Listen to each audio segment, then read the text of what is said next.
the journey from Tiruvilvamale, a small village in Thrissur district of Kerala, and the journey from that place to building one of the finest Marcom agencies in Bangalore. That was quite a journey. And the man behind that, Mr. Noufel Anamala, is going to speak to us today to give his perspective on building this organization and on his life. Welcome, Naful G. Hi.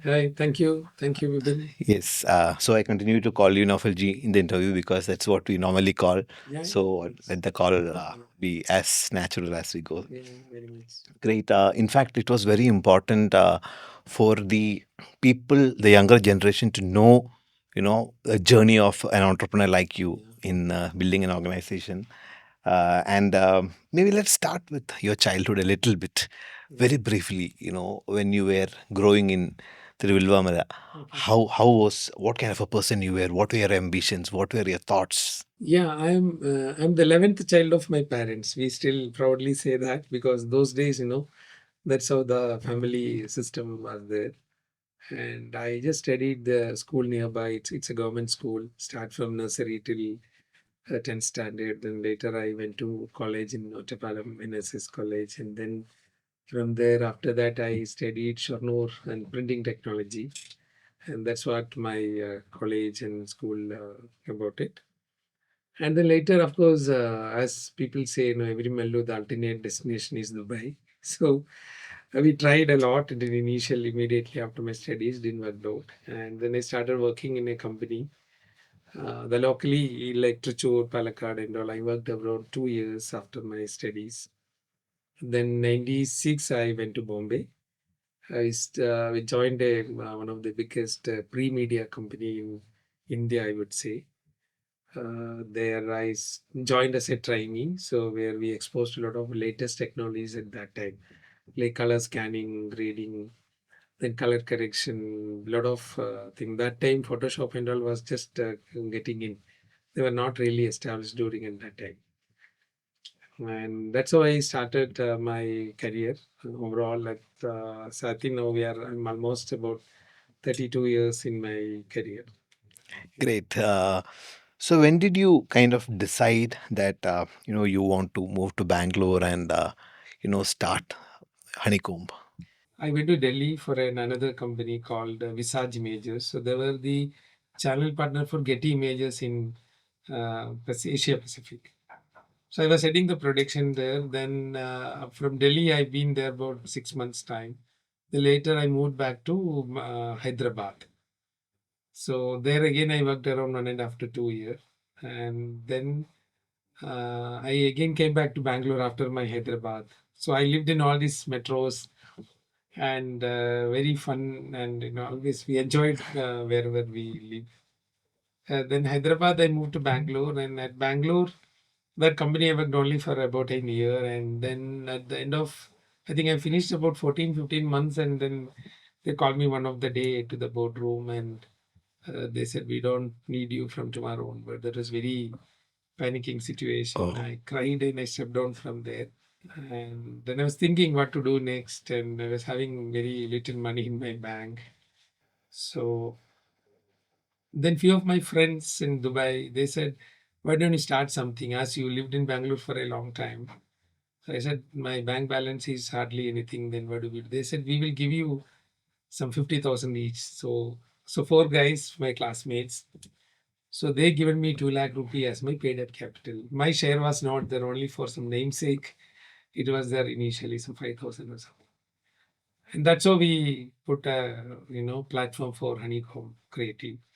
It was small room, some 100 square feet room in Kagadaspura of Bangalore. We started, and few of the guys, my from the ex company, so they were also looking for an opportunity. So they said we can come together and we can build something. So that's how we started Honeycomb. so that was a very unexpected start for you, but great. From there, we've built an organization. Again, talking about the mindset of an entrepreneur. So when you were a child, you ever thought of building something? I just want to take a deeper look into your mind as a child. No, that see, my family was there into business. Okay, They okay. sell paddy. rice business, my family. So I've been hearing these business buzzwords, in and around during my the entire childhood. My brothers, my father, all were involved in this kind of rice business. So business is not a new to me, but my entrepreneur thing was actually I was very much interested when I was studying the printing technology diploma. So that's what I really got inspired from. Because when Shashidharan sir was teaching entrepreneurship and a lot of other, he was the guy who literally infused entrepreneurship into me. How was your first couple of years in Honeycomb when you started off? We were doing image editing for advertising agencies and few corporates at that time. Advertising agencies like OTV and Low and the Y-axis. There's a lot more in most of them are in Bangalore. And initially, of course, we were doing only that particular service, and the service is very limited because we have limited resource, and we're very new to the market. We are competing with big pre-production agencies. But still, I could get through because my people who were with me were very quality. Their image editing, their communication, everything was very fine. That way, I could get into the market. The challenge we faced was the funding because Okay. generally, typically, agencies pay about, they take 45 to 60 days of time. And that rolling, the cash rolling, the cash managing flow was a little slow. That was one of the struggle. Okay, okay. So during those days, you had any self doubts whether, is this the right venture for me to, completely put my energy? Was there any self doubts in your mind? Not really, but initially, yeah, the first 1.5 to 2 year, no, we were having a little bit of difficulties, mainly because of the funding, the cash flow issues. But then I found out some scheme from the government. It's called as CGTMSE. So I think after the second year, 2010, I believe I took that loan. And now also we have that loan. We keep upgrading that as and when we grow. But that was a very good scheme from the government. But of course, it's not that easy to get a fund from the nationalized banks. And we were hardly anything during at that time. We were but 5, 6 people and with very tight cash flow. But we could get it even we went and argued with the manager. We say, yeah, so they also may be testing you. If they feel that you are a genuine and it really needs you and definitely. So that's how we get it. That Okay. time, the initial 3, 4 years was little struggle. Okay, okay, okay. So probably after the third, fourth year, you had that full confidence that yes, Yeah. I am in the right business. Yes. Third year, I remember we got Wipro as our customer. So there was a lot of work we were doing it for Wipro during at that time. One of our ex connects who helped me to become the vendor for Wipro. So that was a good start. That our confidence gone up like anything because every month we used to do some 250 to 300 artworks exclusively for them. Okay. That was a big start. Okay, great. And then during at that time only, I believe Titan become our client. So we started getting some photography related job from them. And these two clients were from that time, and now Right. also we work with them. Last whatever 16 plus years. Yeah, of course. So when we have two big names as our clients, that gives us a lot of confidence. Okay, so when we talk about this is a little deeper question which I want to know from you. What is your definition of success? I just want to know from you. Yeah, it's very an open question. I would say it's a happiness. Whatever you do, if you are able to, if you are happy what you are doing, no, I think that could be the way Ultimate success. success. Because you live in this world for a very short time, okay, and you keep doing a lot of stuff, and whatever you do, you are able to earn, and you're able to survive, and if you're happy, yeah, what else you want? Perfect. I think that's a very good, simple definition of success. And I have seen that working closely with Honeycomb, there is some values which you hold very tight. Probably somebody who's trying to understand Honeycomb better. What are those values which you have built this organization? Okay, maybe I learned from that my home, my house, my parents and my brothers, my family who taught me very transparent. We don't cheat anybody, and we do everything legal. We tightly hold the ethics, the professional ethics, personal ethics. I think that ethics is there with you, and that is the biggest thing which you can carry along. Great. Okay. So that way we are very strict and disciplined. Okay. about that. Okay. So that professional ethics is something which you have very consciously inculcated in the organization. Okay.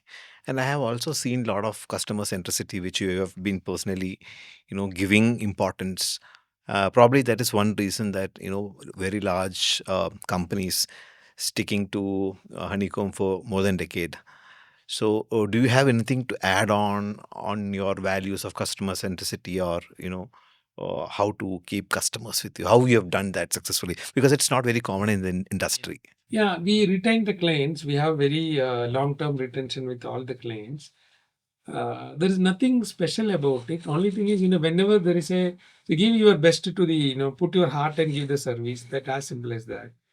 And give your best and keep observe or do a proper review with the customer and the people who work with you, and be transparent. And also any time any kind of problem or challenges who comes across, so you need to jump in there and sort out. Hmm. You should not keep it that for later. But it happened to me many times, not a few times, whenever there is a problem, we'll jump in. We personally jump in, we look into it, what's happening, why it is happening, how we can avoid it, not to happen in the future. So that is very, very important. Okay. That Okay. means when there is a problem, no, I think as a founders or as a key person in the company, you must look into it, why it happened, and how we can avoid in future. These 2 3 things is very, very important. Okay. If Okay. you do that, definitely, the client will be with you. That would Understood. be one. Second thing is clients also seeing you how you are upgrading or upskilling yourself, because of course they have a number of choices. There's a lot of agencies around. So as long as they know, oh, you are also upgrading and upskilling, your people also doing that, you are giving training to them. So these things also they observe. So that's how they get a better value from the agency or the service provider. Okay. Okay. These 2 things majorly Yeah. Yeah. help me to, Very, very valid points. In fact, I've seen the difference between a successful business and an average business, where entrepreneurs really understand what happens, in the organization, and fixing issues, immediately then and there. Yes, I think definitely a great point. Okay. So, what is that you dream that you have for Honeycomb now? Maybe in the next few years. I want to employ more people. Basically, I want to give more employment. That's what I believe. And we don't much care about what profit we gain, how much our share value goes, because our all investors are we are friends. And I was in a crisis at that time, and they helped me, and they still are there. They still ask me, "Do you need any help further? How is it going?" So all those things are, and it's a very close community. I would say just close friends. We some 7 8 people put together. We started initially. Of course, we were 4. Then we added few more. But as a vision, we keep growing it now. We are about 140 around. So I'll become around 200, maybe another 2 year of time. That's what my goal. And also adding more services, more clients, and AI is coming in. Already it is, started. So we also give training to people to, get into that level. Okay. So I think, we keep growing. That's a very different perspective from, I would say, a lot of entrepreneurs, where they say that, this is my landmark in terms of monetary, benchmarking. So you have said that you wanted to employ more people, give. I focus more on that. Yeah. Others are byproducts that will come. Okay.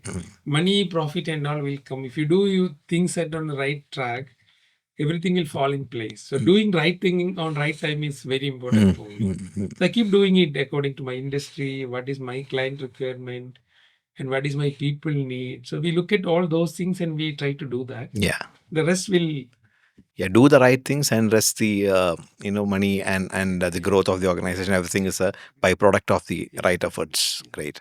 Something which I would like to ask every entrepreneur: are you a risk taker? Yeah, very much. Okay. Yeah. We failed so many times. Okay. I think as of now we have about 5 brands. Okay. And so many times during last 18 years we started and or we tried starting and we failed miserably, but that's okay. failure is the part of, we are ready to challenge, or we're ready to face any failures. So I think risk takers are entrepreneurs. Okay. Otherwise, you can't be as an Okay. entrepreneur. Anything can happen, failure, business client, you will lose a client, or you may not get it the expected way. Your certain action you do will not work out. So you need to change your plan. You need to change the track. Everything will. You may have to change the people sometime.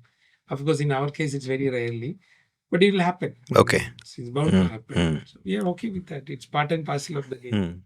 So before you take a decision where there is risk involved, what are those parameters that you consider? To determine whether this is a reasonable risk. How do you see that when a decision making scenario comes in front of you? How do you see that? So majorly, I will say it is like it's your gut feel. Okay, even though we have a board of directors, my friends, we discuss together. Okay, we are going to do this. Is it okay? So they may say their opinion. At the end of the day, most of the time they leave the decision to me. So you take a call. So it's my gut feel. Also, we'll have some kind of mathematics to put together. But if we feel that the failure and successes could be in 50-50, then we should go for it. I Okay. would say that. Okay. Below 50, we feel no, we don't venture into it. Yeah. Anything, any project, or even any client, when we select and choose a client, we feel what is the chances of probability of getting in. So if there is a possibility of a 50% success rate, Yes. it is worthwhile to go ahead. Great. Okay, so we know that in the last 18 years, you've built an organization which is very successful in marketing communications. So, talking for the industry, do you wish to see any change? Like, this is how the industry should shape up in the benefit of the customers as well as for the agencies. Do you foresee something, or do you wish that there are certain changes which is required for the overall benefit of the ecosystem? No, most of the time, in our kind of the mid-level agencies happen, they expect everything from the client sometime. Okay. So these days, what happen? Client want an agency who's smarter than the client. So their expectation is you should know our product better than us. And you should suggest us. You should know who are all our competitors. Everything they put on our head. So one way it is good so that we get a more opportunity to study and to apply and with our thought process, then bring it to the client. And that's how in agency, most of the time they win. They do proper research.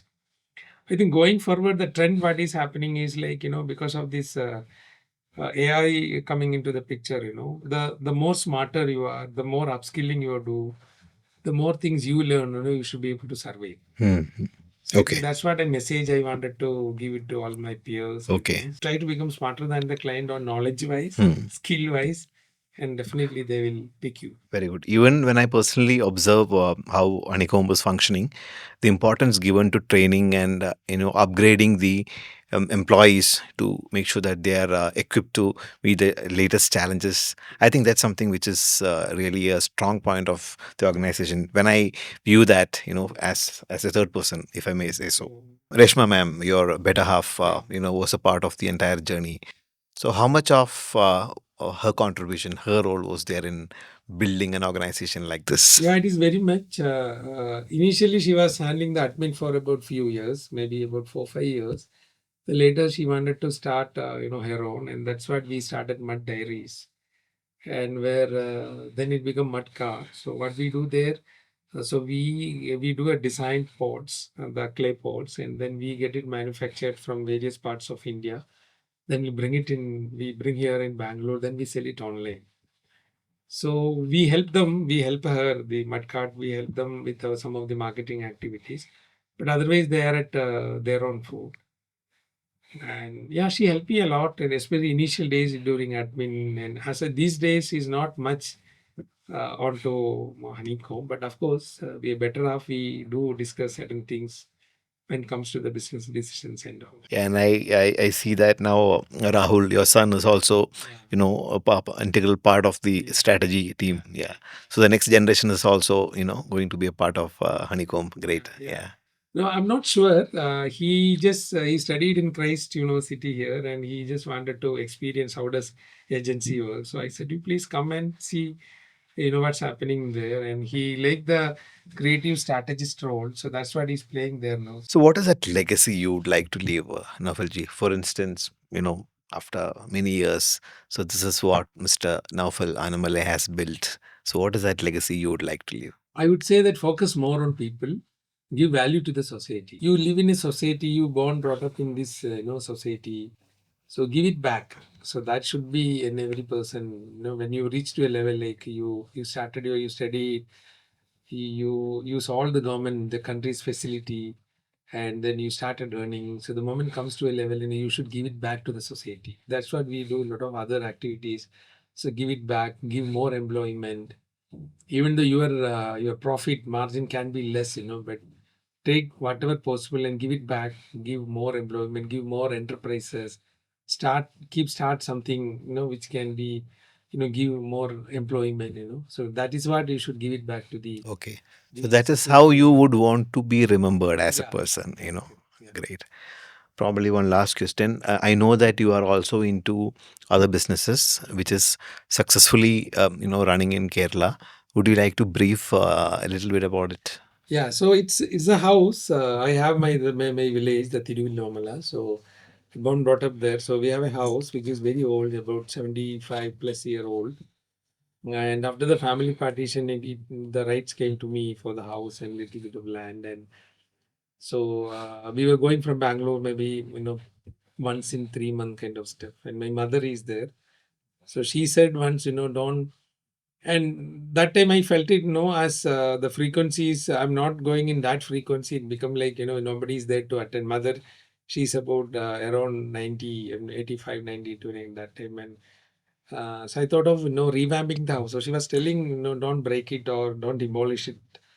Keep it for me at least till my last breath. So I felt very bad at that. I'm not bad. I felt it very okay. So she want to maintain it as is. And then I thought of idea of revamping it. So then we took some loan and put a lot of effort. Me and Reshma, we redesign, not redesign, we revamped it. We made the floor and toilet, everything. We make it little bit of modern without losing the old, the charming. And then I was again thinking, when we go from there, only somebody to stay. Otherwise, mom is alone and she has some assistant to help her. And then I thought making it a homestay. So that's Oh. what that homestay concept came. Hmm. Then we 2 rooms were there initially to rent it out, and Airbnb and all other things. But effectively we were using it. It was working. Then the other one more house was there. One outhouse we used to do. So that also in a very pathetic condition. So I revamped that also. So then become about 4 rooms, and then again then more demand. More people are started coming in, and then I added an African safari tent about 3 years before. Okay. Again, customers are telling, why don't you do this? So there is a lot of demand. We need it. So we constructed a swimming pool. Then the children park. Now there's an indoor game. So I keep, so overall there is a 4 acre land there, and I keep improving that. Oh, 4 acres land. Yeah. Okay. Okay. So what I understood from there, of course, from my honeycomb journey also, customer will give you a lot of inputs, insights, and they also teach you a lot. You must be open to understand that, and then take it what and apply it on wherever and whatever possible. So that's how we grown Okay. Anamala homestay, and we started a restaurant here too Okay. recently. So overall, there is about I started from 2 people there. No, there are about 40 people are there. Big Okay. village. So Okay. I think 80% of the people are localites who the day scholars who come and work and go. So, even though I have not visited the place, from what I have understood is that it's like a full-fledged resort now, in terms of the Yeah, some facilities. And there is a auditorium kind of a facility yeah, as well, it's right? a function hall. So there's an Okay. AC hall and non-AC Okay. hall, and there's a poolside hall Okay. where people can do some parties or Okay. events in the Oh. evenings. Okay. And, it's a good fun 2 day stay, and we also take the people of the visitors. So there's a Kutambuli, there's a Okay. village Okay. handloom. They do handloom there. There's Okay. some I think 100 plus houses are Hmm. they do the handloom family. Okay. do Okay. handloom. Then we have the temple, very old temple, some 200 plus year old Sri Rama temple. Then we have a river Nila, Bharatapuzha we call it. And there's a Kalamandalam which is about 25 kilometers away, Oh. the Kerala Kalamandalam Okay. University. There are a lot of things. So Okay. 2-3 days you can stay and Yeah. explore. Yeah. Many of my my acquaintances go from Huh. here Bangalore to there to experience a typical Okay. village. Even So though we have all the modern facilities, yeah. but still it's a village. You can see a number of greenery. Yeah, I think that's what people really want. When you literally live in the hustle bustle of the city, they would want to be in a place. And this really sounds like a multi-purpose facility, with indoor, outdoor function possibilities, Correct. children's park. Great. Even also we have a swimming pool where we run a swimming academy. Oh, So earlier days, of course, I and all learned swimming in our nearby pond. But these days it's very risky. People not ready to send kids to the yeah, pond. yeah, Okay, yeah. so they come and learn. So we do average in a year. There are some 400 people learn swimming from Oh, that's our a good academy. number. Yeah. So I'm sure there'll be a lot of foreigners also coming and staying in this place. Yeah. Foreigners come. Okay. Tiruvallamala as a village, it is still not on that, tourist map or not on the route, on the tourist route. We say people land in Cochin, they go to Munnar and a lot of other places, then they take to North Kerala. So we are in between Trichur and Palakkad. Huh. So we are still not really known for the tourist people. Okay. But still, guys come. Okay. We have some. We're trying to pull more people to our Yeah. village because it's our village is purely an unexplored place. People are still not. It's purely offbeat and unexplored. Okay. Okay. So now there is a traction. Now, Okay. I think since there is more and more online visibility coming, correct. I think a perfect place for families and functions to happen. Do come sometime. Definitely. Definitely, Naful Ji. Really, some regeneration can happen. Certainly, certainly. So I think even though this was a very brief conversation, we could understand your view on your business, how you have built it, the challenges you have overcome. Very different from a lot of entrepreneurs, I must say, especially your purpose, a purpose of empowering and giving life to a lot of people. So which is, I think, a great mission, and I'm sure that Honeycomb and the homestay project will take off in a really great manner, and I'm sure the other business of Mudcart, which is also very unique. So I wish you all the best. Thank you. And it was great talking to you. Thank you. Thank you. Thank you so much.